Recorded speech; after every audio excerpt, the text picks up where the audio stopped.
बहू को रखना भैंस को खूंटी से बांधकर रखने के बराबर है। जब कभी घर में शादी ब्याह होता है और घर में नई बहू आती है तो सलाह देने वाले मुफ्त में सलाह दे देते हैं, पर उसका असर कितना बुरा होता है इसका अंदाजा कभी नहीं लगाते।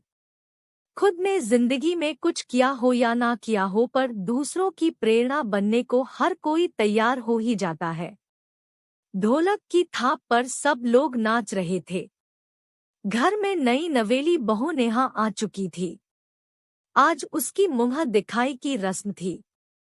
सब लोग बहू की सुंदरता की तारीफ कर रहे थे और बधाइयां गा रहे थे। लेकिन कुछ लोग ऐसे भी थे जो नई नई सास बनी विमला जी को अपनी सलाह देने से पीछे नहीं हट रहे थे। अरे जीजी, बहू को रखना कोई मामूली बात है क्या? मतलब बहू को रखना भैंस को खूंटी से बांधकर रखने के बराबर है। जैसे भैंस खुली रह गई वो इधर उधर हो जाती है, वैसे ही बहू है। छूट मिली नहीं कि सिर चढ़ जाती है। मामी जी अपनी ननद विमला जी को समझा रही थी। अब ननद तो गांव की सीधी सादी औरत, जबकि बहू आशर की पढ़ी लिखी नौकरी पेशा। पता नहीं गांव के लोगों को शहर से आई हुई बहू ऐसी लगती है जैसे किसी दूसरे ग्रह से आई हो, इसलिए गांव के लोगों को अपने आप ही विमला जी से हमदर्दी हो गई। और जो आता है वही ये समझाइश देकर जाता, अरे बिमला थोड़ा संभल कर रहना, शहर की लड़की है, कहीं ऐसा ना हो सिर पर चढ़कर तांडव करे, इसलिए जितना दबाकर रखेगी उतना ही अच्छा है। और विमला जी उन लोगों की बातों में आकर खुद को बेचारी समझने लगती। अपने बेटे को संभाल कर रखना, कहीं ऐसा ना हो कि शहरी बहू बेटे को लेकर फुर्र हो जाए और तू हाथ मलती रह जाए। विमला जी ने भी लोगों की बातों में आकर इन कुछ दिनों में खुद को बेचारी और बहू को अत्याचारी सोचकर कई दिवा स्वप्न भी देख लिए। कुछ दिन तो रीति रिवाज और एक दूसरे को समझने समझाने में ही लग गए। कुछ दिनों बाद बेटा बहू के शहर जाने का वक्त आया तो विमला जी अपने बेटे सूरज को समझाने लगी, बेटा बहू पर नजर रखना, कहीं ऐसा ना हो कि हाथ से निकल जाए और अपनी मनमानी करने लग जाए। अरे माँ, कैसी बात कर रही हो?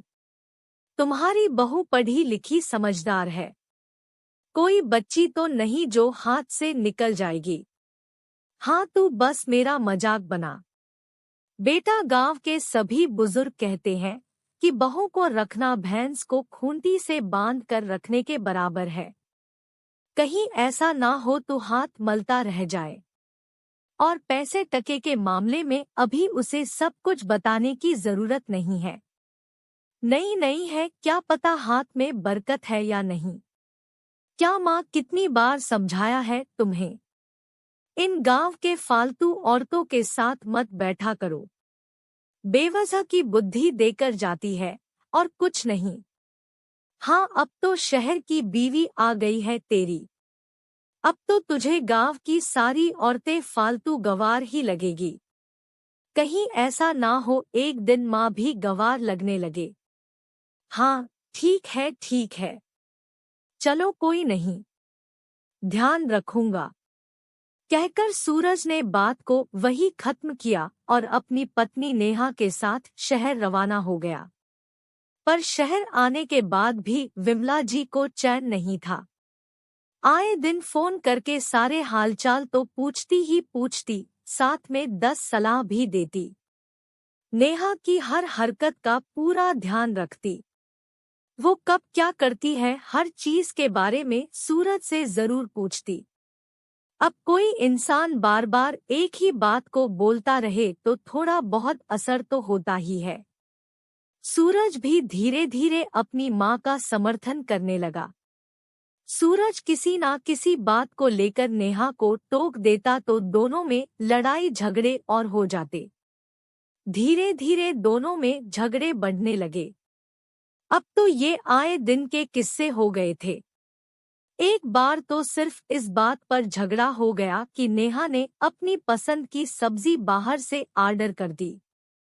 बस विमला जी ने इसी बात को तिल का ताड़ बनाया और सूरज ने बिना बुद्धि के अपनी माँ की बात पर अमल किया।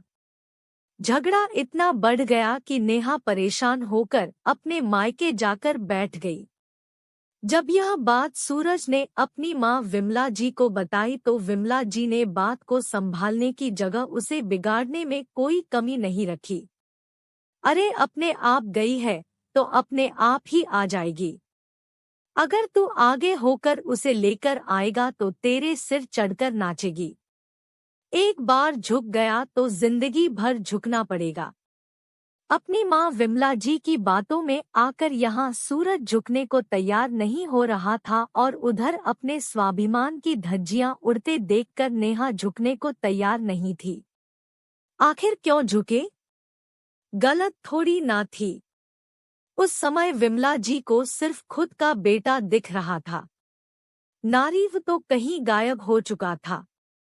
उन्होंने भी बेटा बहू में सुलह कराने की कोई कोशिश नहीं की, बल्कि एक औरत दूसरी औरत के खिलाफ खड़ी हो गई। आखिर मामला तलाक तक पहुंच गया और दोनों की सहमति के साथ ये किस्सा तलाक पर जाकर खत्म हुआ। विमला जी आज भी बेचारी बनी हुई थी। लोग अभी भी सलाह दे रहे थे कि थोड़ा सब्र कर लेते तो परिवार की इज्जत बर्बाद नहीं होती। तो कोई कहता कि आगे सोच समझकर कदम उठाना, अपने बेटे में क्या कमी है, दूसरी मिल जाएगी। दोनों की कहानी साथ में शुरू होकर खत्म भी हो गई।